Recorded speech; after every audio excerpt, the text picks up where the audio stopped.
El viento del desierto arrastraba historias que nadie quería escuchar. Historias de tierra y sangre, de olvido y supervivencia. En aquella frontera difusa entre dos mundos, donde el territorio apache se desdibujaba frente al avance de los colonos, vivía Itzela, un hombre impuesto, como tantas otras cosas en su vida. La luz del amanecer se filtraba entre las grietas de su choza de adobe y ramas secas, dibujando patrones que ella seguía con la mirada mientras sus dedos trabajaban el cuero con precisión milimétrica. El silencio era su aliado más antiguo. En él había aprendido a esconderse desde niña, cuando comprendió que no era suficientemente blanca para los blancos, ni suficientemente apache para su propio pueblo. Los que no pertenecen a ningún lugar terminan perteneciendo al silencio. Pensaba mientras trenzaba sus largos cabellos negros con cintas desgastadas y pequeñas plumas encontradas en sus caminatas solitarias. Las mujeres del poblado decían que tenía los ojos equivocados, demasiado claros para una apache,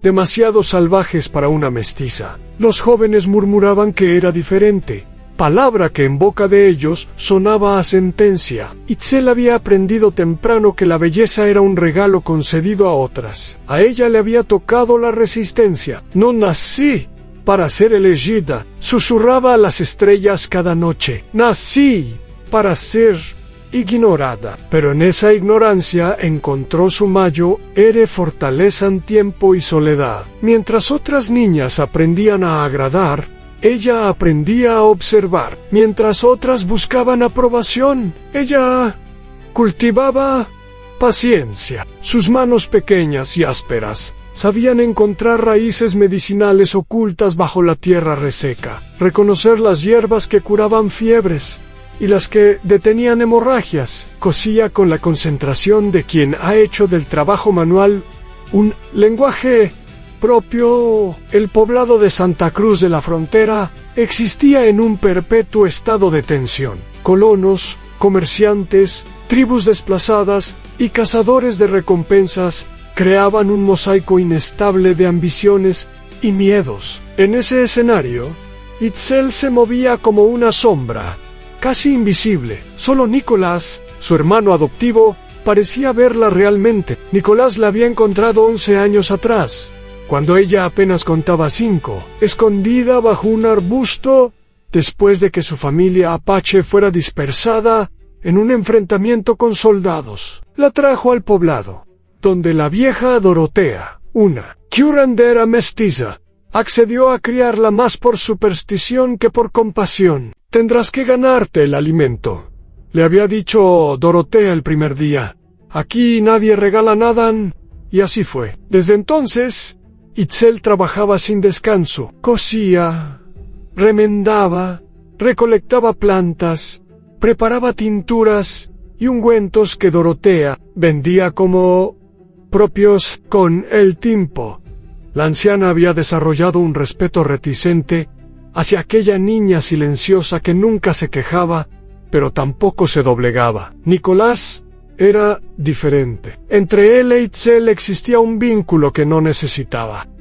Él, mestizo como ella, pero con rasgos que le permitían mayor aceptación entre los colonos, compartía con Itzel el conocimiento de ser un forastero en todas partes. Cuando caminaban juntos, el silencio entre ambos era un idioma completo, lleno de matices y entendimiento. Aquella mañana, Itzel terminaba de coser un símbolo de protección en el interior de una chaqueta de cuero. Era un diseño antiguo, aprendido de los fragmentos de historias que conservaba de su primera infancia con su pueblo apache. Símbolos que las otras mujeres consideraban supersticiones inútiles, pero que para ella eran hilos invisibles que la conectaban con sus raíces perdidas. ¿Lista para el mercado? La voz de Nicolás interrumpió su concentración. Estaba en la entrada de la choza, con 2 cestas de mimbre vacías colgando de sus hombros. Itzel asintió,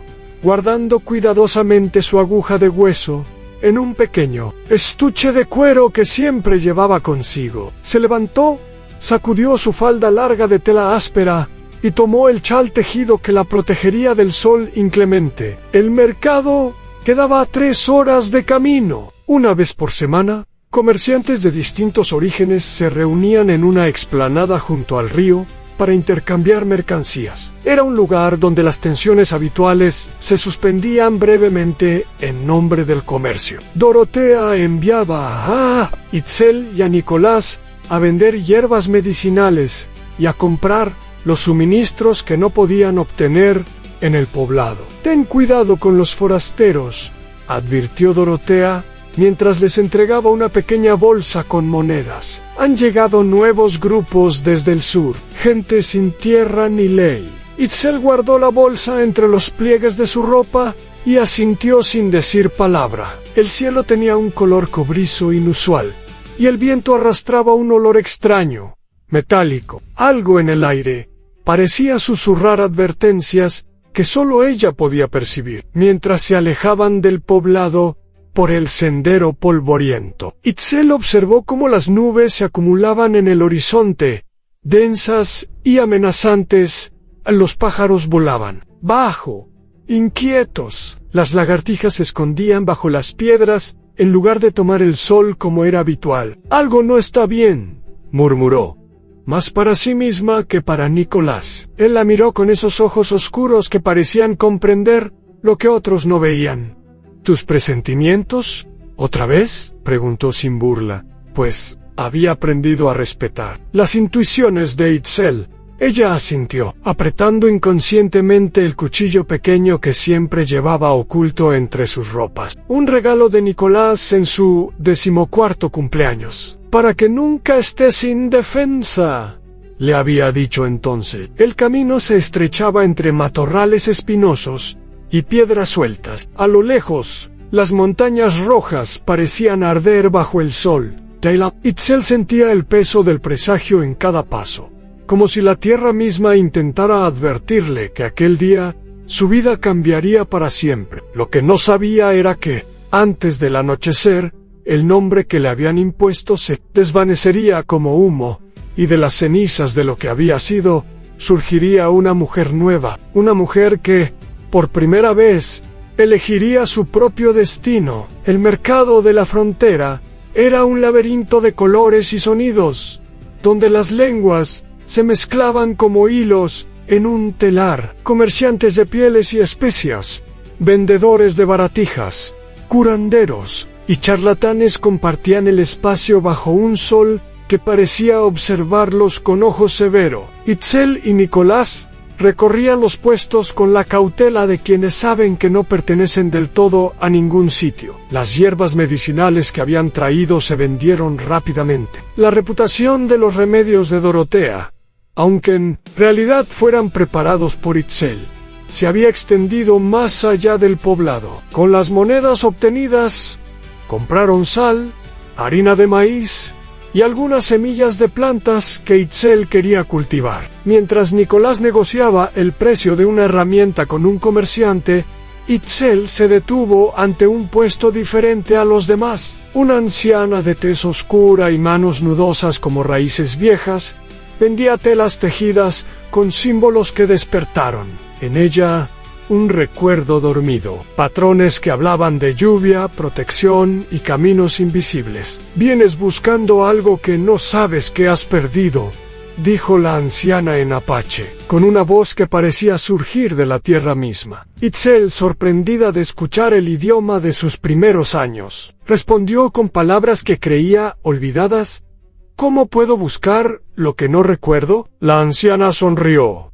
revelando encías casi sin dientes. «Tu sangre recuerda lo que tu mente olvidó». Con gestos rituales, la mujer tomó las manos de Itzel y las giró para examinar las palmas. Sus ojos, nublados por la edad pero penetrantes, escrutaron cada línea, cada callosa marca de trabajo. «Manos que curan, manos que crean», murmuró, «pero aún no han encontrado su verdadero propósito». De un pequeño fardo extrajo una tira de tela bordada con símbolos antiguos. La colocó en las manos de Itzel, para cuando llegue el momento de elegir quién eres realmente. Itzel quiso pagarle, pero la anciana negó con un gesto. Cuando iba a insistir, la voz de Nicolás la sobresaltó. «Debemos irnos. El cielo anuncia tormenta». En efecto, el horizonte se había oscurecido con nubes densas y amenazantes. Los comerciantes recogían apresuradamente sus mercancías, presintiendo la furia inminente del desierto. Itzel guardó la tela en su bolsa y buscó a la anciana para despedirse, pero el puesto había desaparecido. Donde antes estaba la mujer apache, ahora solo quedaba tierra desnuda, como si nunca hubiera existido. El camino de regreso se hizo bajo. Un cielo que gruñía como animal herido. El viento levantaba remolinos de polvo que dificultaban la visión. Nicolás e Itzel apresuraron el paso, conscientes de la vulnerabilidad de encontrarse en campo abierto durante una tormenta del desierto. Fue al llegar al estrecho desfiladero cuando el presentimiento de Itzel se materializó en forma humana. 3 hombres bloqueaban el camino.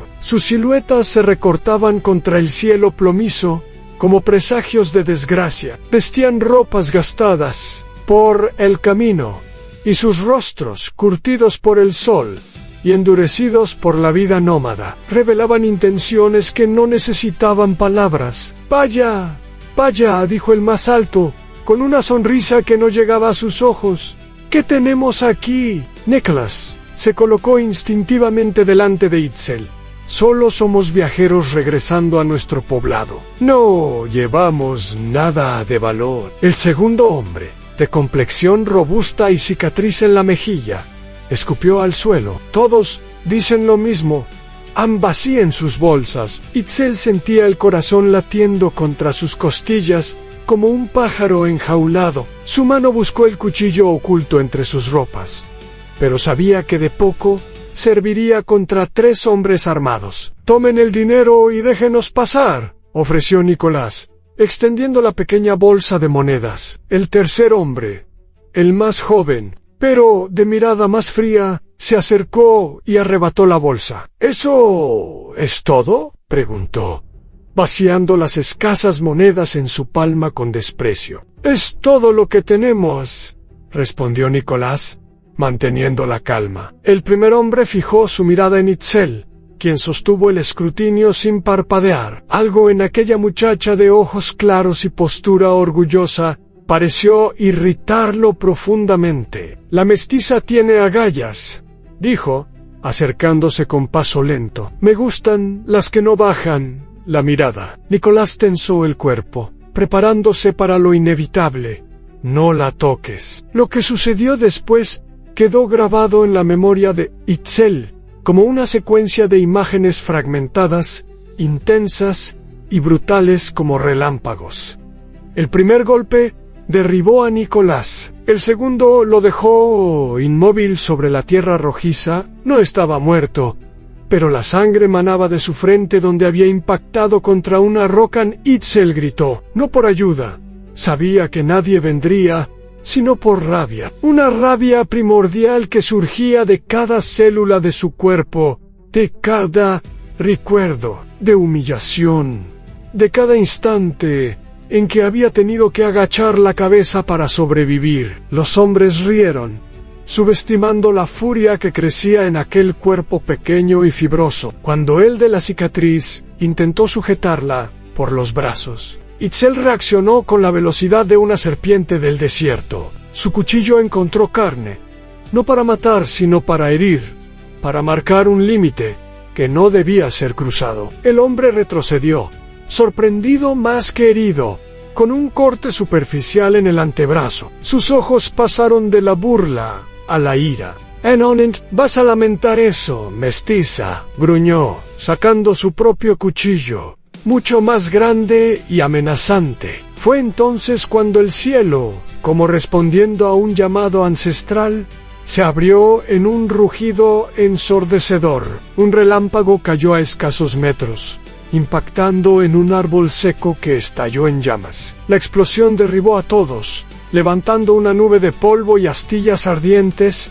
A la tierra tembló, no como metáfora sino un temblar sacudió el estrecho cañón, desprendiendo rocas de las paredes. Los atacantes, aturdidos y temerosos ante lo que interpretaron como una señal divina, huyeron tropezando entre sí, olvidando incluso las monedas que habían robado. Itzel, con la mejilla contra el suelo, sintió la vibración de la tierra como un mensaje.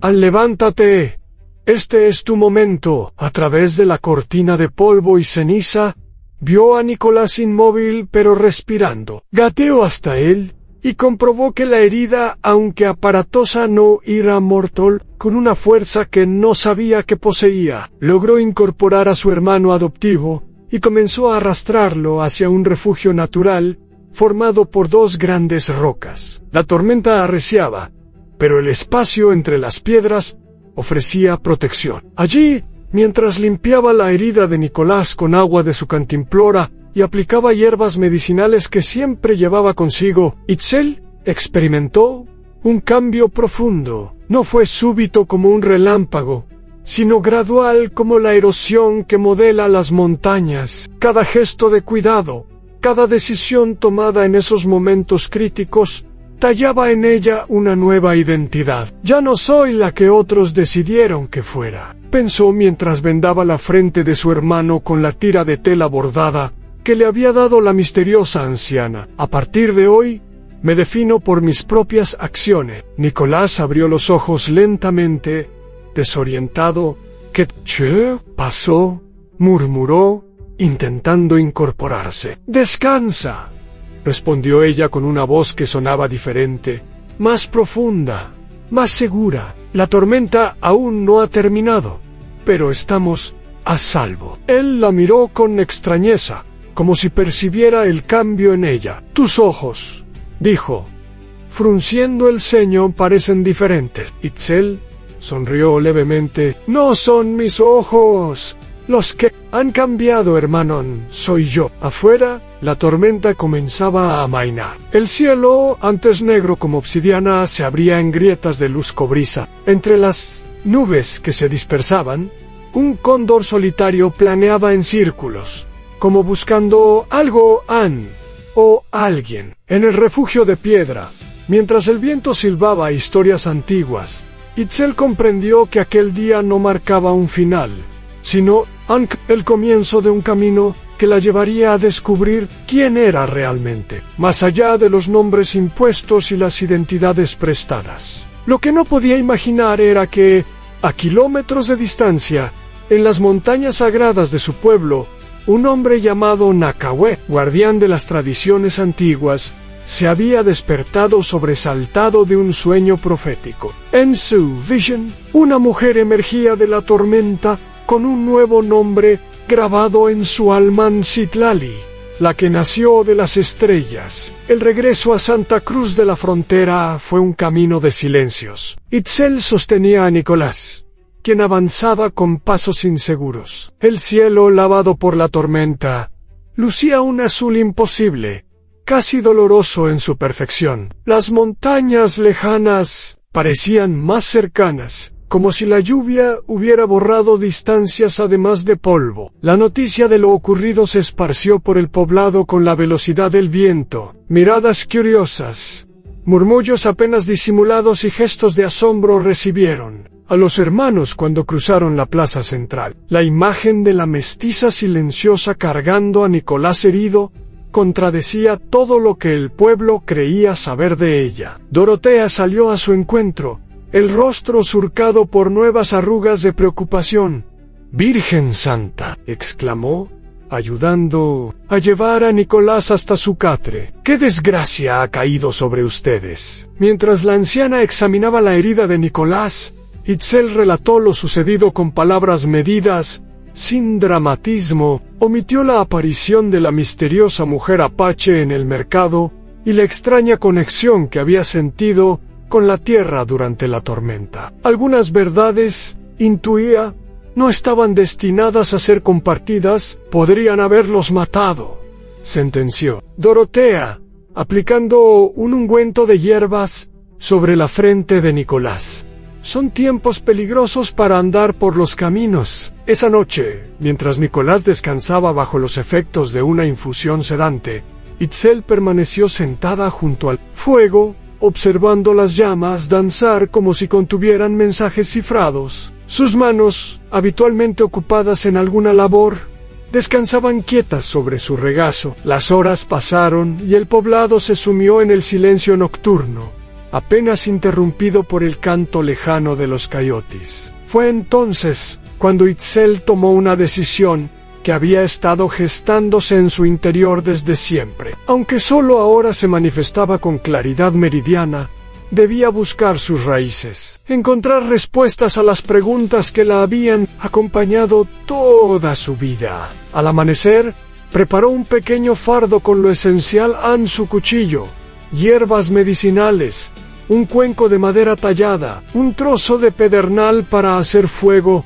y la misteriosa tira de tela bordada. Se acercó al lecho de Nicolás, quien dormía profundamente, y dejó junto a él una pequeña bolsa de cuero con semillas de una planta curativa, casi imposible de encontrar, que había estado guardando durante meses. «Volveré cuando me haya encontrado», susurró, besando la frente de su hermano. Dejó también una carta para Dorotea, escrita laboriosamente durante la noche. No contenía explicaciones extensas ni promesas vacías, solo gratitud sincera por los años de techo y enseñanzas. El sol apenas despuntaba cuando Itzel abandonó el poblado, dirigiéndose hacia las montañas sagradas que los apache llamaban Morada de los Espíritus. No sabía exactamente qué buscaba ni a quién encontraría, pero una certeza ardía en su pecho. En su destino no estaba en Santa Cruz de la Frontera. El primer día de camino transcurrió sin incidentes. El pase cambiaba gradualmente. La tierra árida y los matorrales espinosos daban paso a una vegetación más abundante conforme ascendía por las laderas. El aire se volvía más fresco y limpio, cargado de aromas de pino y hierbas silvestres. Al anochecer, Itzel encontró refugio en una pequeña cueva natural. Mientras encendía un modesto fuego, tuvo la inconfundible sensación de estar siendo observada. No era un sentimiento amenazante, sino más bien una presencia vigilante, casi protectora. «Sé que estás ahí», dijo en voz alta, en el apache fragmentado que recordaba de su infancia. «No vengo a hacer daño, busco respuestas». La silueta emergió de entre las sombras con la fluidez de agua entre piedras. Era un hombre mayoere, de rostro tallado por el tiempo y los elementos, con ojos que parecían contener toda la sabiduría y todo el dolor del mundo. Vestía ropas tradicionales apache adornadas con símbolos que Itzel reconoció instintivamente en protección, visión, camino. «Te esperaba, hija de dos sangres», dijo el hombre en perfecto apache. «Me no berries. Nacahué en las estrellas me hablaron de tu llegada». Itzel se quedó inmóvil, dividida entre la sorpresa y una extraña sensación de reconocimiento, como si parte de ella hubiera estado esperando este encuentro toda su vida. «¿Cómo supiste que vendría?», preguntó. Incapaz de ocultar su asombro, Nacahué se sentó frente al fuego, con movimientos mesurados. La luz de las llamas dibujaba sombras danzantes en su rostro antiguo. «La tormenta que enfrentaste no fue ordinaria», respondió, sus palabras medidas como piedras preciosas. «Fue un llamado». Antes, el anciano guardián observó a Itzel con atención, como evaluando algo invisible para ojos comunes. «Llevas la marca de los que están entre mundos», continuó. «Ni de aquí ni de allá, pero con el poder de caminar en ambos lados. Los antiguos llamaban a los como tupuenchis vivienchis». Itzel sintió que algo se desataba en su interior, como un nudo que finalmente se deshace después de años de tensión.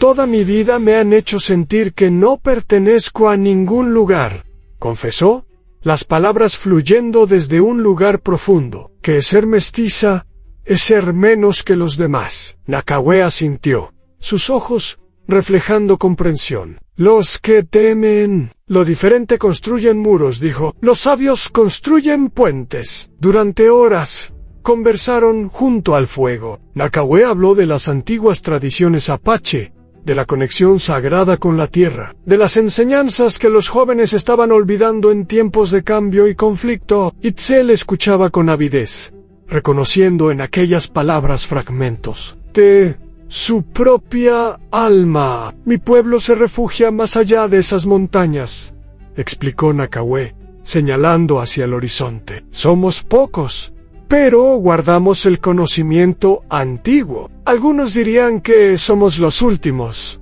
pero yo prefiero pensar que somos los primeros de un nuevo comienzo. La invitación no fue expresada con palabras, pero Itzel la sintió claramente en el aire de la noche, en el crepitar del fuego, en la mirada serena del anciano. ¿Por qué yo?, preguntó finalmente. ¿Por qué ahora? Nakawe sonrió por primera vez. Una sonrisa que transformó su rostro austero en algo casi luminoso. Porque estás lista para escuchar tu verdadero nombre, respondió. El que las estrellas susurraron la noche de tu nacimiento. Al amanecer, ambos emprendieron el ascenso hacia las cumbres nevadas. El camino era estrecho y peligroso, bordeando precipicios que parecían no tener fondo. Itzel seguía a Nakawe con paso firme, notando cómo su cuerpo parecía recordar movimientos que su mente había olvidado dónde pisar, cómo mantener el equilibrio, cómo leer los signos del cielo y de la tierra. Tu sangre recuerda, dijo Nakawe, como si hubiera leído sus pensamientos. El cuerpo guarda memorias más antiguas que la mente. A medida que ascendían, Itzel sentía cambios sutiles en sí misma. Su respiración se volvía más profunda. Sus sentidos se agudizaban, percibiendo detalles que antes pasaban desapercibidos: el vuelo de un insecto, el rastro casi imperceptible de un animal salvaje, el susurro del viento entre las rocas contando historias milenarias. Al tercer día de camino, cruzaron un paso estrecho entre dos picos imponentes. El aire era tan puro que dolía respirarlo. Más allá, un valle escondido se extendía como un secreto bien guardado, en un oasis de vida en medio de la aspereza montañosa. Bienvenida a la morada de los espíritus, dijo Nakawe, deteniéndose para que Itzel absorbiera la visión. El último refugio de los que aún escuchan a la tierra. En el centro del valle, un pequeño asentamiento de viviendas tradicionales apache se disponía en círculo alrededor de un espacio central. Humo de fogatas ascendía en columnas rectas hacia el cielo despejado. Niños jugaban persiguiéndose, mientras mujeres y hombres realizaban sus tareas cotidianas con movimientos que parecían parte de una danza antigua. ¿Estoy soñando?, murmuró Itzel, sobrecogida por la escena, tan distinta a todo lo que había conocido. No, Citlali, respondió Nakawe, pronunciando por primera vez el nombre que había visto en su visión. Por fin estás despertando. Y así, bajo el cielo inmenso de las montañas sagradas, Itzel dio el primer paso hacia su nuevo destino. Un paso que la alejaba de la niña invisible que había sido y la acercaba a la mujer que estaba destinada a ser Citlali, la que nació de las estrellas. Comenzaba su verdadero camino hacia casa. Los primeros días en la aldea apache fueron un despertar de sentidos para Citlali. Cada amanecer traía consigo una nueva comprensión. Cada atardecer una revelación silenciosa. El tiempo transcurría de manera diferente.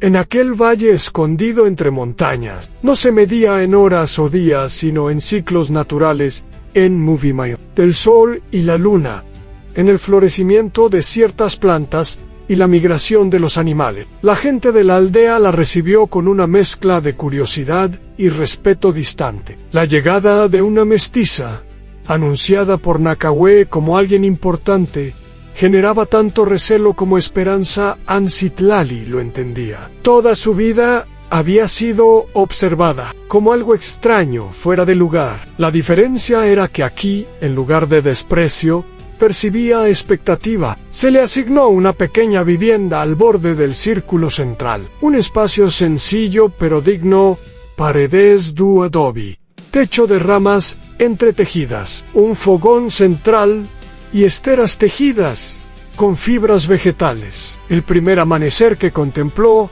desde su nueva morada, Citlali experimentó una sensación desconocida hasta entonces en pertenencia. «No has venido a aprender, sino a recordar», le dijo Yaretsi. Una anciana de manos nudosas y ojos brillantes como obsidianas pulidas, cuando Citlali se presentó para ayudar en las tareas comunitarias. Yaretsi era la guardiana de las plantas medicinales y las historias antiguas. Su rostro, un mapa de arrugas y experiencias, irradiaba una sabiduría que iba más allá de las palabras. Desde el primer momento, estableció con Citlali una conexión, silenciosa, como si ambas hubieran estado esperando encontrarse. «Tus manos ya conocen el lenguaje de las plantas», observó la anciana, viendo cómo Citlali identificaba y clasificaba hierbas medicinales sin que nadie le hubiera enseñado. «Pero tus ojos aún deben aprender a ver lo invisible». Los días se convirtieron en un aprendizaje constante. Citlali despertaba antes del alba para recolectar hierbas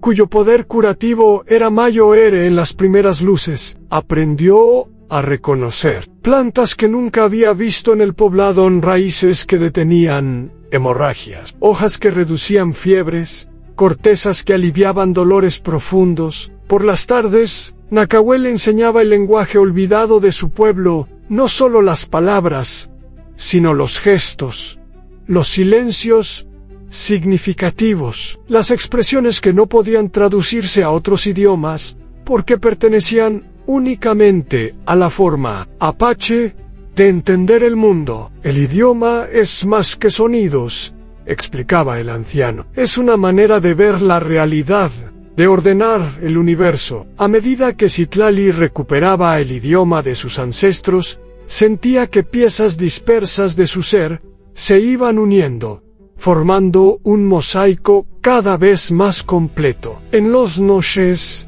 alrededor del fuego comunal, escuchaba las historias antiguas narradas por los ancianos. Mitos de creación, leyendas de héroes y heroínas, relatos de cómo los primeros apache habían aprendido a vivir en armonía con la tierra. Estas historias resonaban en ella, como si siempre hubieran estado ahí, dormidas, en algún rincón de su memoria. Fue durante una de estas sesiones nocturnas cuando conoció a Koyaanisqatsi, un hombre de mediana edad cuyo nombre significaba vida en desequilibrio. Era un guerrero que había abandonado las armas tras una visión que cambió su entendimiento. Del mundo. Ahora se dedicaba a tallar madera, creando figuras que capturaban la esencia invisible de las cosas. Koyaanisqatsi rara vez hablaba, pero sus ojos oscuros observaban todo con atención penetrante. Cuando miraba a Citlali,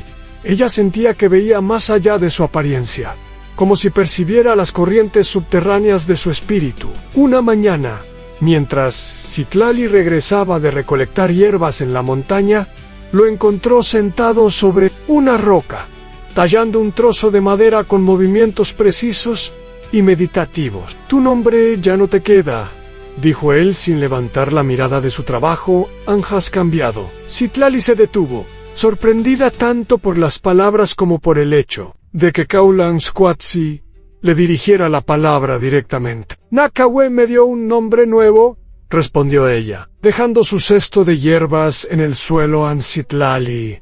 Koyaanisqatsi asintió, sus manos continuando la labor de transformar madera en forma.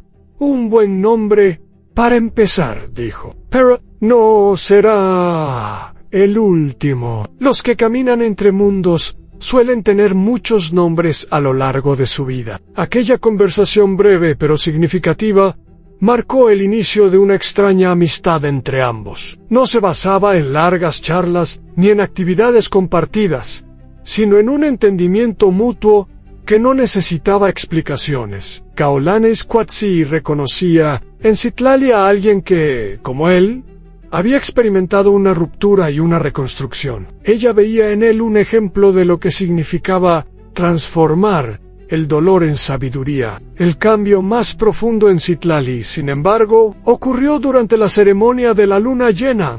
Aquella noche, las mujeres de la tribu se reunieron en un círculo alejado de la aldea. Yaretsi, como guardiana de los rituales femeninos, dirigía la ceremonia con cantos antiguos que parecían emerger no de su garganta, sino de la tierra misma. Citlali, sentada entre mujeres de todas las edades, sentía una conexión que trascendía el tiempo y el espacio. No eran solo ellas, eran también sus madres, y las madres de sus madres, reunidas en un círculo eterno, que se extendía hacia el pasado y hacia el futuro. En medio del ritual, Yaretsi se acercó a Citlali con un cuenco de barro que contenía un líquido oscuro. «Bebe, hija de dos sangres», dijo la anciana. «Es tiempo de que veas con los ojos del espíritu». Sí, bebió. El sabor era amargo y dulce a la vez, como la vida misma. Durante unos instantes, nada ocurrió. Luego, gradualmente, el mundo comenzó a transformarse ante sus ojos. Las mujeres a su alrededor parecían emanar luz propia, cada una con un color diferente que revelaba su esencia más íntima. El cielo nocturno se volvió más profundo. Las estrellas pulsaban como corazones lejanos. Y entonces las vio en figuras translúcidas que se movían entre los árboles, entidades que no pertenecían completamente al mundo material, pero que formaban parte indisoluble de él. Espíritus ancestrales, guardianes invisibles, presencias que siempre habían estado ahí, pero que sus ojos no podían percibir. Entre las figuras, una se destacaba con luz propia, una mujer de rostro sereno y ojos que contenían galaxias enteras. Se acercó a Citlali y colocó sus manos etéreas sobre su cabeza. «Hija mía», dijo la aparición con voz que era viento y agua a la vez. «Te he esperado por mucho tiempo». Citlali comprendió, sin necesidad de explicaciones, que estaba ante el espíritu de su madre biológica, la mujer que le había dado la vida antes de perder la suya en el enfrentamiento que separó a Itzel de su pueblo original. «¿Por qué me abandonaste?», preguntó Citlali, las lágrimas corriendo por sus mejillas como ríos plateados bajo la luz de la luna. «Nunca te abandoné», respondió la figura. «He caminado a tu lado cada día de tu vida, aunque no pudieras verme». La Vision se extendió durante horas que parecieron minutos. Citlali viajó a través del tiempo y el espacio, viendo fragmentos de su propio pasado, escenas de la vida de sus ancestros, imágenes de un futuro que aún no se había manifestado. Que su camino entre dos mundos no era una maldición sino un don, que su dolor y su lucha habían sido preparación para algo más grande que ella misma. Cuando la visión terminó y Citlali regresó a la conciencia ordinaria, ya no era la misma. Algo fundamental había cambiado en su interior, como si piezas dispersas de un rompecabezas finalmente hubieran encontrado su lugar correcto. A las mujeres de la tribu la miraban ahora con un nuevo respeto. Incluso aquellas que habían sido más recelosas reconocían que algo extraordinario había ocurrido. «Has visto más allá del velo», dijo Yaretsi, ayudándola a levantarse. «Ahora tu verdadero trabajo».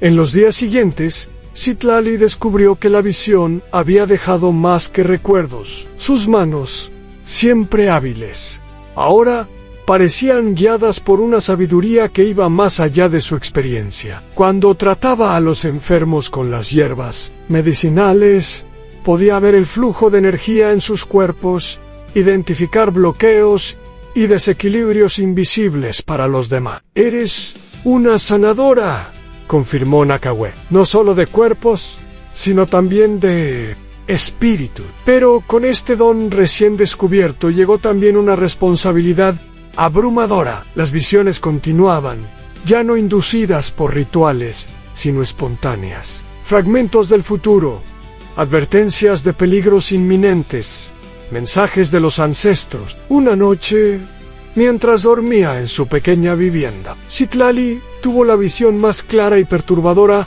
hasta entonces. En Santa Cruz de la Frontera en llamas, Nicolás en peligro, una sombra oscura extendiéndose sobre el territorio que separaba el mundo apache del mundo de los colonos. Se despertó sobresaltada, el corazón latiendo como un tambor de guerra. Supo con certeza meridiana que su tiempo de aprendizaje en la aldea apache estaba llegando a su fin. El camino que había comenzado al cruzar las montañas, ahora la llevaba de vuelta, no como la niña invisible que había sido, sino como la mujer en la que se estaba convirtiendo. Lo que no sabía era que este regreso marcaría el inicio de la prueba, más difícil de todas, en reconciliar los dos mundos que habitaban en su interior y, al hacerlo, tender un puente para que otros pudieran cruzar. La decisión de partir se asentó en el corazón de Citlali como una semilla que germina en tierra fértil, inevitable, necesaria, parte de un ciclo mayor que ella misma. Cuando comunicó su intención a Nakawé, el anciano asintió como quien recibe la confirmación de algo que ya sabía. El círculo comienza a cerrarse, dijo, sus ojos fijos en el horizonte montañoso. Lo que aprendiste aquí debe ahora sembrarse allá. La noticia de su partida generó reacciones diversas en la aldea. Algunos la miraban con tristeza, otros con un nuevo respeto. En pocas lunas, aquella mujer de dos sangres había pasado de ser una extraña a convertirse en parte esencial de la comunidad. La noche anterior a su partida, la tribu organizó una ceremonia de despedida alrededor del fuego central. Uno a uno, los miembros de la comunidad se acercaron a Citlali con pequeños obsequios cargados de significado. Una pluma de águila para la visión clara, semillas de plantas medicinales imposibles de encontrar en tierras bajas, un collar de piedras de río pulidas por generaciones de manos. Yaretsi le entregó un pequeño fardo envuelto en piel de ciervo. Para cuando la oscuridad parezca impenetrable, dijo la anciana, presionando el paquete contra las manos de Citlali. Contiene la luz que te guiará de regreso a tu esencia. Cuando los caminos se confundan. Kalaniskatsi fue el último en acercarse. En sus manos llevaba una figura tallada en madera de cedro, en una mujer con los brazos extendidos, como abarcando dos mundos diferentes. El rostro de la figura, de una simplicidad elegante, transmitía serenidad y fuerza a la vez. Para que nunca olvides quién eres ahora, dijo, entregándole la talla con un gesto solemne. Citlali recibió cada presente con la gratitud de quien comprende que llevaba con ella no solo objetos, sino fragmentos del espíritu de su pueblo recién encontrado. Cuando llegó el turno de Nakawé, el anciano no le ofreció ningún objeto material. En su lugar, posó sus manos sobre la cabeza de Citlali y habló con voz que parecía emerger de las profundidades de la tierra. Te entrego lo único que permanece cuando todo lo demás se desvanece, en la memoria de nuestro pueblo, la sabiduría de los antiguos, la visión de los que vendrán. Lleva nuestras historias a donde otros puedan escucharlas. Sé el puente que muchos necesitan cruzar. Al amanecer siguiente, Citlali inició el descenso por las montañas. Llevaba ropas tradicionales apache mezcladas con elementos de su vida anterior, en un símbolo visible de su nueva identidad como mujer de dos mundos. Su cabello, ahora trenzado con cuentas simbólicas, enmarcaba un rostro que había ganado en definición y carácter. Sus ojos, antes siempre bajos, ahora miraban al horizonte con determinación tranquila. El camino de regreso fue diferente al de ida, no solo porque Citlali conocía mejor la ruta, sino porque ella misma percibía el mundo de manera distinta. Donde antes veía solo piedras y matorrales,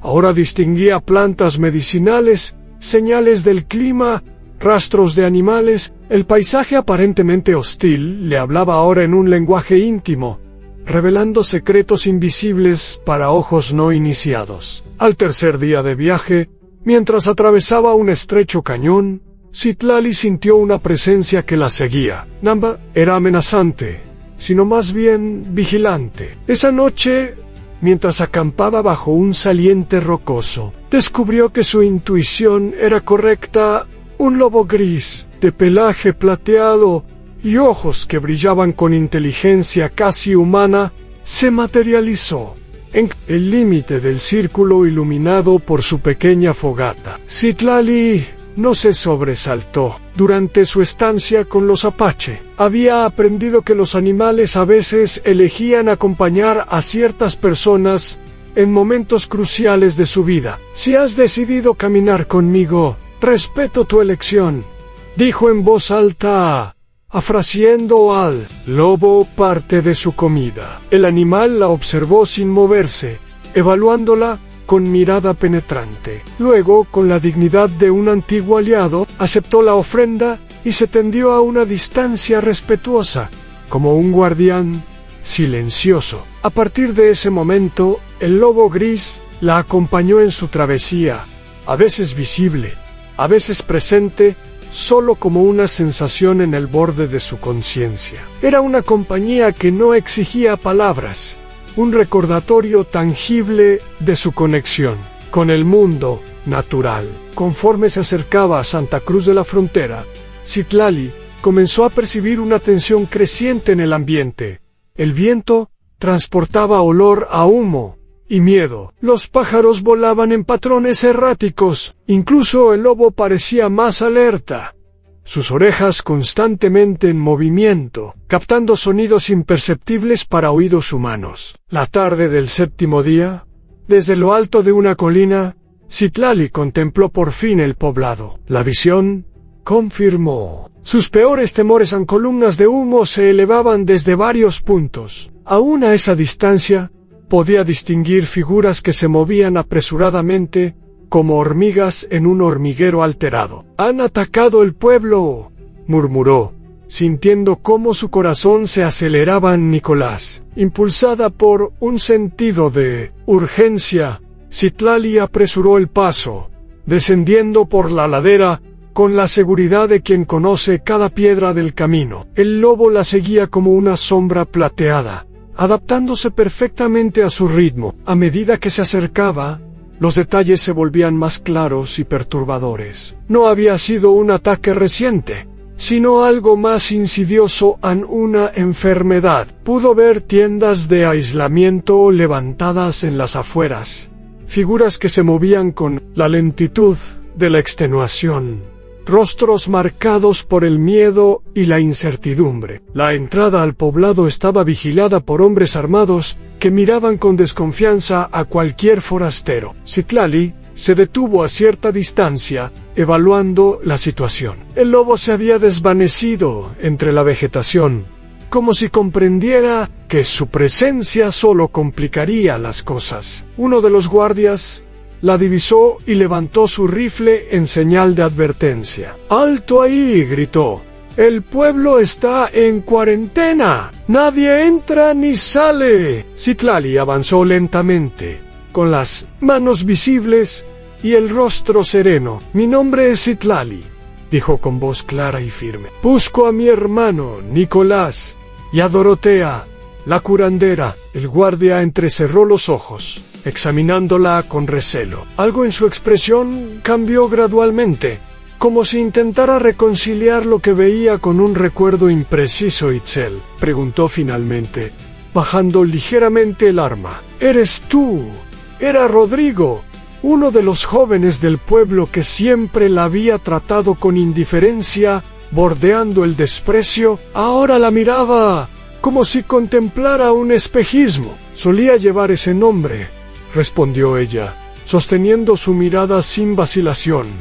«Ahora soy Citlali Ané, regresado para ayudar». Rodrigo parecía confundido, como si las palabras y la imagen ante él no encajaran con sus recuerdos. «Nicolás te ha buscado durante meses», dijo finalmente. «Está con los enfermos, ayudando a Dorotea en la fiebre. Ha golpeado fuerte al pueblo». Citlali asintió, una calma extraña apoderándose de ella. Esto era exactamente para lo que se había preparado, aunque no lo supiera hasta ese momento. «Llévame con ellos», pidió, su voz una mezcla perfecta de autoridad y compasión. El reencuentro con Nicolás fue un choque de mundos. Él es irreconocible a más delgado, con el rostro marcado por noches sin sueño y preocupaciones constantes. Cuando vio a Citlali entrar en la tienda donde atendían a los enfermos, se quedó paralizado, como si viera un fantasma. Itzel, susurró, la voz quebrada por la emoción y el agotamiento. Ella se acercó y tomó sus manos entre las suyas. El contacto pareció transmitir más que cualquier palabra. Todo lo vivido, todo lo aprendido, todo lo transformado. Citlali corrigió suavemente, he vuelto, hermano, y no estoy sola. Dorotea, encorvada sobre un niño febril, levantó la mirada. Sus ojos, nublados por la edad y el cansancio, se iluminaron con un destello de reconocimiento que iba más allá de la simple identificación. Sabía que regresarías, dijo la anciana, pero no esperaba que lo hicieras convertida en lo que siempre estuviste destinada a ser. Esa noche, mientras el pueblo dormía un sueño inquieto bajo estrellas indiferentes, Citlali desplegó todo lo que había aprendido. Con manos guiadas por sabidurías antiguas, preparó infusiones de hierbas traídas de las montañas sagradas. Con palabras aprendidas de Yaretsi, susurró cantos de curación sobre cuerpos ardientes de fiebre. Y con la visión que había despertado durante la ceremonia de la luna llena, pudo ver lo que otros no veían en el origen de la enfermedad. Un manantial contaminado por los desechos de un campamento minero río arriba. No es un castigo divino ni una maldición, explicó a Nicolás. Y Dorotea, cuando comprendió la causa, es el agua, la están envenenando sin saberlo. A la mañana siguiente, Citlali se presentó ante el consejo del pueblo. Ya no era la niña silenciosa que todos ignoraban, sino una mujer que irradiaba conocimiento y propósito. Habló con la autoridad de quien ha visto más allá del velo que separa los mundos, de quien ha caminado entre dos realidades y ha regresado para tender puentes. He vuelto para ayudar a sanar, dijo, su voz clara resonando en la sala abarrotada. No solo los cuerpos, sino la relación con la tierra que todos compartimos. Lo que afecta al agua, nos afecta a todos. Lo que daña la tierra, nos daña a nosotros. En ese momento, mientras las primeras luces del alba se filtraban por las ventanas polvorientas, iluminando rostros marcados por el miedo y la enfermedad, Citlali comprendió que su verdadero camino apenas comenzaba, que el puente entre mundos que estaba destinada a construir no era solo para ella, sino para todos aquellos dispuestos a cruzarlo. Los días siguientes se desarrollaron como un combate silencioso entre la vida y la muerte. Citlali trabajaba incansablemente, moviéndose entre las tiendas de los enfermos con la gracia fluida de quien ha encontrado su verdadero propósito. Sus manos, que siempre habían sabido coser y curar, ahora parecían poseer una sabiduría propia, que iba más allá de lo aprendido. El cambio no pasó desapercibido para los habitantes del pueblo. Aquellos que antes apenas notaban su existencia, ahora seguían sus movimientos con miradas que oscilaban entre la esperanza y la desconfianza. La transformación de Itzel en Citlali no era solo de nombre, su presencia misma había adquirido una cualidad que inspiraba respeto y, en algunos casos, temor. Es como si hubiera regresado siendo otra persona, murmuró la esposa del alcalde, mientras observaba a Citlali preparar una infusión compleja con hierbas desconocidas. Vist como India. Habla como India. Pero hay algo en sus ojos, algo que no es de aquí ni de allá. Esta percepción dividía al pueblo en dos facciones: los que veían en Citlali una esperanza enviada en el momento más oscuro, y los que recelaban de su nueva identidad, considerándola una traición a las costumbres. Entre los primeros estaban los enfermos y sus familias, que experimentaban directamente el poder curativo de sus remedios. Entre los segundos se encontraba el padre Mendoza, el sacerdote local, quien veía en las prácticas de Citlali un retorno a lo que él llamaba supersticiones paganas. Lo que necesitamos son oraciones, y la gracia de Dios, no pociones de bruja, declaró durante su sermón dominical, lanzando miradas acusatorias hacia Nicolás, quien asistía a la iglesia por primera vez desde que comenzara la epidemia. Nicolás, sin embargo, se había convertido en el más firme defensor de su hermana adoptiva. La distancia inicial provocada por el asombro ante su transformación había dado paso a una admiración profunda. «Llámelo como quiera, padre», respondió, con voz clara que resonó en la pequeña iglesia. «Pero mientras nosotros rezamos, ella salva vidas». Dorotea, debilitada por la edad y el esfuerzo de las semanas anteriores, observaba a Citlali con una mezcla de orgullo y melancolía. Veía en ella la culminación de un potencial que siempre había estado presente, pero que solo había florecido. Al encontrar su verdadero origen, «Siempre supe que eras especial», le confesó una tarde, mientras ambas preparaban cataplasmas para los que aún padecían fiebres. «Por eso te mantuve cerca, aunque no siempre te lo demostré». Citlali sonrió, sin rencor, por los años de trato distante. «Cada paso de mi camino me ha traído hasta aquí», respondió, sus dedos trabajando con precisión milimétrica, incluso los dolorosos.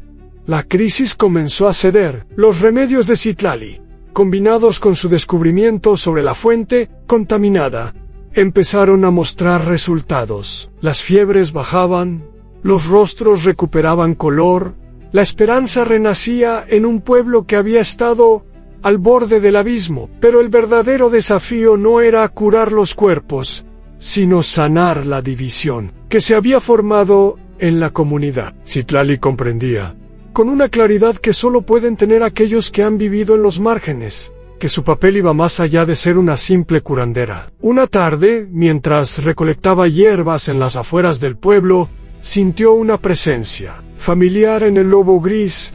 La observaba desde la distancia, inmóvil, como una estatua plateada bajo la luz del atardecer. «Has esperado», dijo ella, extendiendo una mano en gesto de reconocimiento. El animal se acercó con pasos medidos, dignos. Ya no era solo un acompañante en su viaje, se había convertido en un símbolo viviente de su conexión con dos mundos. «Necesito tu ayuda una vez más», murmuró Citlali, como si el lobo pudiera entender cada palabra. «Hay un puente que debo construir y no puedo hacerlo sola». Esa noche, bajo una luna que parecía observar con atención especial los asuntos humanos, Citlali tomó una decisión que cambiaría el curso de Santa Cruz. Telaf, con determinación tranquila, se dirigió a la casa del alcalde don Ernesto Vega, un hombre pragmático que había mantenido una postura neutral durante las disputas sobre sus métodos. «Necesito hablar con usted sobre el futuro del pueblo», anunció cuando el hombre la recibió, sorprendido por esta visita inesperada. Durante horas, en la sala tenuemente iluminada por lámparas de aceite, Citlali expuso su visión a un poblado que no viviera de espaldas a la tierra, sino en armonía con ella. Una comunidad que aprovechara tanto la sabiduría ancestral como los avances del mundo moderno. Un lugar donde mestizos, colonos y nativos pudieran coexistir, respetando las diferencias en lugar de temerlas. «La enfermedad fue solo un síntoma», explicó con voz pausada, pero firme. «La verdadera dolencia es más profunda. Hemos olvidado que dependemos unos de otros, que dependemos de la tierra que compartimos». Don Ernesto, un hombre que había visto demasiado en sus 60 años de vida, como para sorprenderse fácilmente, escuchaba con atención creciente. En aquella mujer que todos habían ignorado, veía ahora una claridad de propósito que el pueblo necesitaba desesperadamente. «Hablas con sabiduría, Citlali», dijo finalmente, pronunciando su nuevo nombre. «Con respeto, pero cambiar el corazón de las personas es más difícil que curar sus cuerpos». Ella asintió, consciente del desafío. «Por eso propongo algo concreto, algo que todos puedan ver y tocar», respondió. «Un centro de curación y aprendizaje, donde los conocimientos de ambos mundos se encuentren. Un lugar neutral, ni completamente apache ni completamente colonial. La propuesta era audaz, especialmente viniendo de alguien que hasta hace poco era considerada invisible. Pero la epidemia había sacudido los cimientos del pueblo, dejando grietas por donde nuevas ideas podían germinar. El amanecer encontró a Citlali y don Ernesto todavía conversando, delineando los contornos de algo que parecía imposible pero necesario. Cuando finalmente se despidieron, ambos sabían que habían dado el primer paso hacia un cambio profundo. Los días siguientes fueron un torbellino de actividad. Citlali, con la autorización del alcalde, comenzó a organizar la construcción del centro en un terreno neutral, a medio camino entre el pueblo y las montañas. Nicolás se convirtió en su mano derecha, traduciendo su visión en planos concretos, negociando con comerciantes y artesanos. No todos recibieron la iniciativa con entusiasmo. El padre Mendoza veía en el proyecto una amenaza a su autoridad espiritual. Algunos comerciantes temían que un acercamiento con los Apache afectara sus negocios con ciudades más grandes. Ciertos miembros del Consejo Municipal consideraban que darle tanto poder a una mujer y mestiza, además, era un peligroso precedente. La oposición cristalizó en la figura de Vicente Murillo, terrateniente ambicioso que había planeado utilizar precisamente ese terreno para expandir sus operaciones mineras. «Esa tierra me pertenece por derecho», declaró en una acalorada reunión del consejo. «Tengo los papeles que lo prueban». Citlali, presente en la reunión, por invitación de don Ernesto, respondió con una serenidad que contrastaba con la agitación general.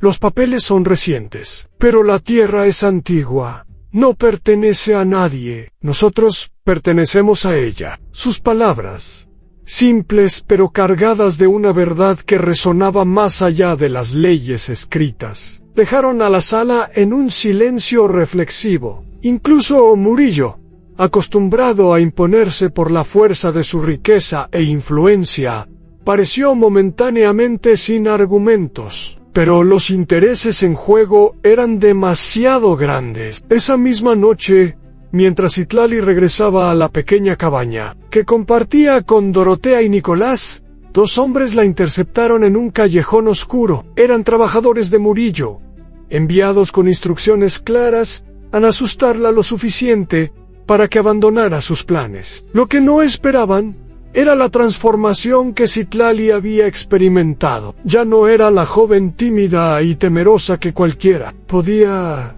intimidar. Con movimientos fluidos aprendidos durante su estancia con los Apache, esquivó el primer ataque. Con la fuerza nacida de meses caminando por montañas y valles, resistió el segundo. Y cuando parecía que la superarían por pura fuerza bruta, una sombra plateada surgió de la oscuridad. El lobo gris, silencioso como la muerte misma, se interpuso entre ella y sus atacantes con un gruñido que parecía emerger de las profundidades de la tierra. Los hombres huyeron, llevando consigo historias de magia y brujería que solo sirvieron para aumentar el aura de misterio que rodeaba a Citlali. A la mañana siguiente, mientras el sol naciente bañaba el pueblo con luz ambarina, Citlali se presentó ante el Consejo Municipal con una propuesta definitiva.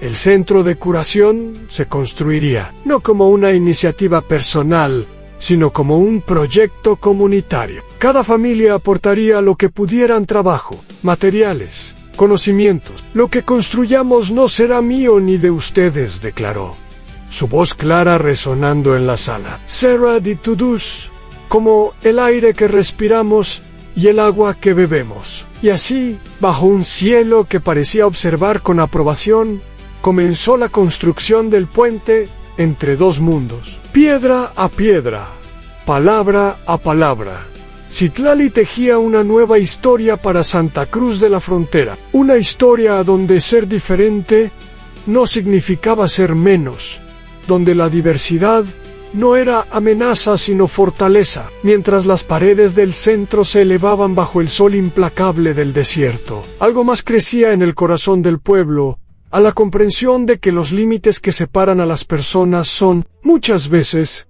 tan ilusorios como las líneas dibujadas en los mapas. Las estaciones cambiaron. El calor implacable del verano cedió ante la serenidad dorada del otoño. Las lluvias tardías humedecieron la tierra reseca. Y donde antes solo crecían matorrales espinosos, ahora brotaban flores silvestres de colores imposibles. El centro de curación, como lo llamaban los colonos, o Casa de los Dos Caminos, como lo nombraron los Apache, se alzaba completo en la tierra que nadie había reclamado. Anchis no era una construcción imponente según los estándares de las grandes ciudades, pero poseía una armonía que impresionaba a quien lo contemplaba. En muros de adobe, mezclado con técnicas tradicionales apache, ventanas orientadas para captar la luz sanadora del amanecer, un techo abierto en el centro que permitía a las estrellas ser testigos de lo que ocurría bajo su vigilancia eterna. La visión de Citlali se había materializado. El centro no era solo un lugar de curación física, sino un espacio donde las divisiones comenzaban a disolverse, donde el conocimiento fluía en ambas direcciones. Cada mañana llegaban personas de diversa procedencia en colonos en busca de remedios que la medicina convencional no podía proporcionar. Apache que lentamente regresaban a tierras que consideraban perdidas. Viajeros que habían escuchado historias sobre una mujer mestiza que hablaba con los lobos y curaba enfermedades con plantas olvidadas. Vicente Murillo había intensificado su oposición, pero con cada pequeña victoria del centro su influencia. El pueblo, que alguna vez temió su poder económico, ahora veía alternativas. Las minas que contaminaban el agua contrastaban con los cultivos sostenibles que Citlali había introducido. La enfermedad que había diezmado la población servía como recordatorio constante de lo que ocurría cuando se ignoraba el equilibrio natural. La transformación final llegó con el regreso de Koyaanisqatsi. Una mañana de invierno, mientras Citlali recogía hierbas en las colinas cercanas, divisó una figura familiar avanzando por el camino desde las montañas. No venía solo. Detrás de él, un pequeño grupo de Apache cargaba bultos con sus pertenencias en los primeros de su pueblo, que se atrevían a establecerse nuevamente en las tierras bajas. El reencuentro fue sobrio, sin grandes demostraciones, pero cargado de un entendimiento profundo que no necesitaba palabras. Koyaanisqatsi observó el centro con sus ojos oscuros e insondables. «Has construido algo verdadero», dijo finalmente, su voz grave como el rumor de piedras en un río profundo. «Lohim, construido entre todos», corrigió ella. «Yo solo planté la semilla». Koyaanisqatsi asintió, reconociendo la humildad auténtica en sus palabras. Luego, con gestos medidos, extrajo de su bolsa una pequeña escultura, tallada en madera en dos manos entrelazadas, una clara, otra oscura, sosteniendo juntas una semilla germinando. «Nakawe te envía esto», dijo, entregándole la talla. «Dice que has cumplido la primera parte de tu destino, pero que el camino aún se extiende ante ti». Citlali tomó la escultura, sintiendo su peso simbólico más que el físico. Comprendió que la aprobación de Nakawe significaba la bendición de todo su pueblo, un reconocimiento de que su labor como puente era válida y necesaria. Con la llegada de Koyaanisqatsi y los otros Apache, el centro adquirió una nueva dimensión. Ya no era solo un lugar de curación, sino un verdadero punto de encuentro entre culturas. Las técnicas de talla en madera se intercambiaban por métodos de construcción colonial. Cantos antiguos se mezclaban con oraciones cristianas en ceremonias que honraban lo mejor de ambas tradiciones. Incluso el padre Mendoza, inicialmente tan receloso, comenzó a visitar el centro, primero con pretextos relacionados con la salud de sus feligreses, luego con genuino interés por comprender una espiritualidad diferente a la suya. Entre Citlali y Koyaanisqatsi se desarrolló una relación especial, basada no en la pasión explosiva que otros buscaban, sino en un entendimiento silencioso y profundo. Compartían largas caminatas al amanecer, observando juntos cómo la luz transformaba el paisaje. En las noches, sentados frente al fuego comunal, intercambiaban historias con palabras medidas, valorando tanto lo dicho como lo callado. No era un amor convencional según las normas de ninguna de las dos culturas, pero era auténtico y nutriente como la tierra misma. Se convirtieron en compañeros de vida sin necesidad de proclamarlo, en aliados en la construcción de algo que trascendería sus propias existencias. Los años pasaron con la paciencia de las montañas que observaban desde la distancia. El poblado de Santa Cruz de la Frontera se transformó gradualmente. Ya no era solo un asentamiento colonial ni un territorio apache, sino algo nuevo, en una comunidad donde las diferencias eran reconocidas pero no temidas, donde la diversidad era vista como fortaleza y no como amenaza. Citlali y Coyanescatzi adoptaron a 2 niños huérfanos, a una niña apache cuya familia había perecido en un enfrentamiento con soldados, y un niño mestizo abandonado por su madre colonial y su padre indígena. Les enseñaron a caminar en ambos mundos con dignidad, a entender que sus identidades complejas eran un don y no una condena. El cambio en Citlali era completo. De la niña invisible que había sido, no quedaba rastro. La mujer que surgió de aquella transformación irradiaba una autoridad tranquila que no necesitaba imponerse, un conocimiento que no precisaba alardear de sí mismo. Su nombre, Citlali, ahora era pronunciado con respeto tanto por colonos como por nativos. Cuando el conflicto entre Vicente Murillo y la comunidad alcanzó su punto crítico, no fue resuelto con violencia como todos temían, sino con diálogo. En una asamblea histórica que duró 3 días y 3 noches,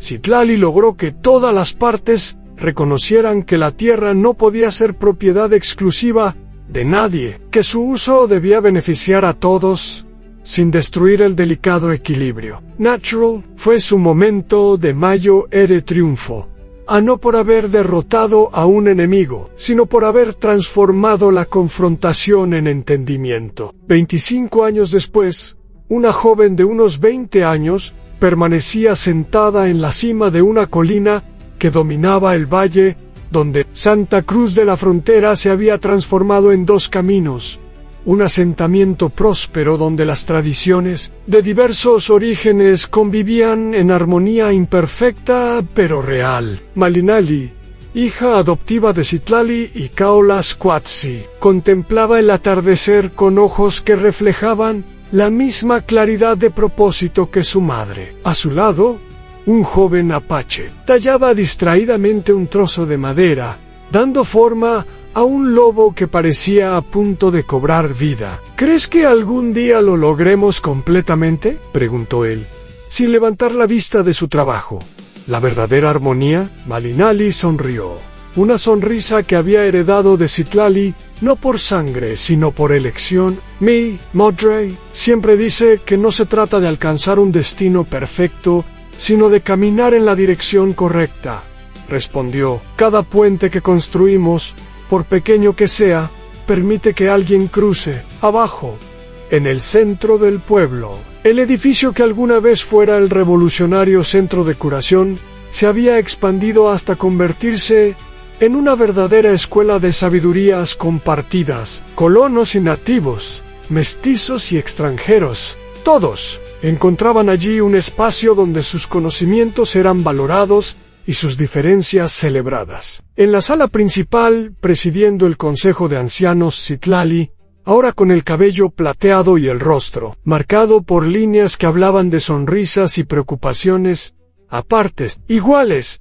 escuchaba con atención las propuestas para expandir la influencia del centro a otras comunidades fronterizas. A su lado, Coyanescatzi, envejecido pero aún fuerte como un árbol antiguo, mantenía su presencia silenciosa y sólida. Sus manos, que durante décadas habían tallado historias en madera, ahora descansaban tranquilas sobre una figura que representaba su obra más importante, en la comunidad de Dos Caminos, y en las colinas circundantes, como un eco de tiempos que ya eran leyenda, se decía que un lobo gris, imposiblemente viejo o quizás descendiente del original, seguía vigilando, símbolo viviente de una mujer que había tenido el valor de cruzar fronteras y, al hacerlo, enseñar a otros que los límites más infranqueables son aquellos que construimos en nuestras mentes. La historia de Citlali,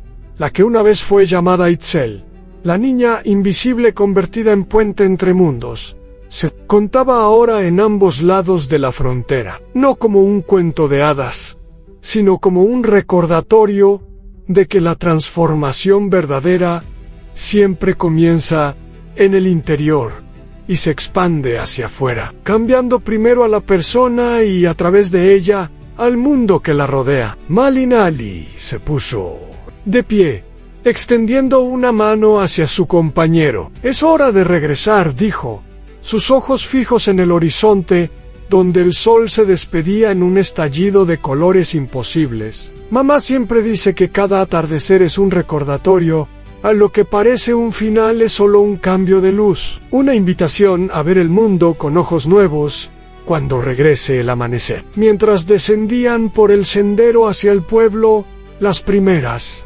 estrellas comenzaban a brillar en el cielo, como testigos eternos de historias que se entrelazaban a través del tiempo en historias de dolor y sanación, de pérdida y reencuentro, de fronteras cruzadas y puentes construidos con las manos imperfectas, pero esperanzadas de quienes se atreven a soñar con un mundo donde ser diferente no significa estar solo. Y allí, bajo el mismo cielo que había presenciado su transformación, el legado de Citlali continuaba floreciendo, recordando a todos que las cicatrices no son el final de una historia, sino el punto donde una nueva historia elige comenzar.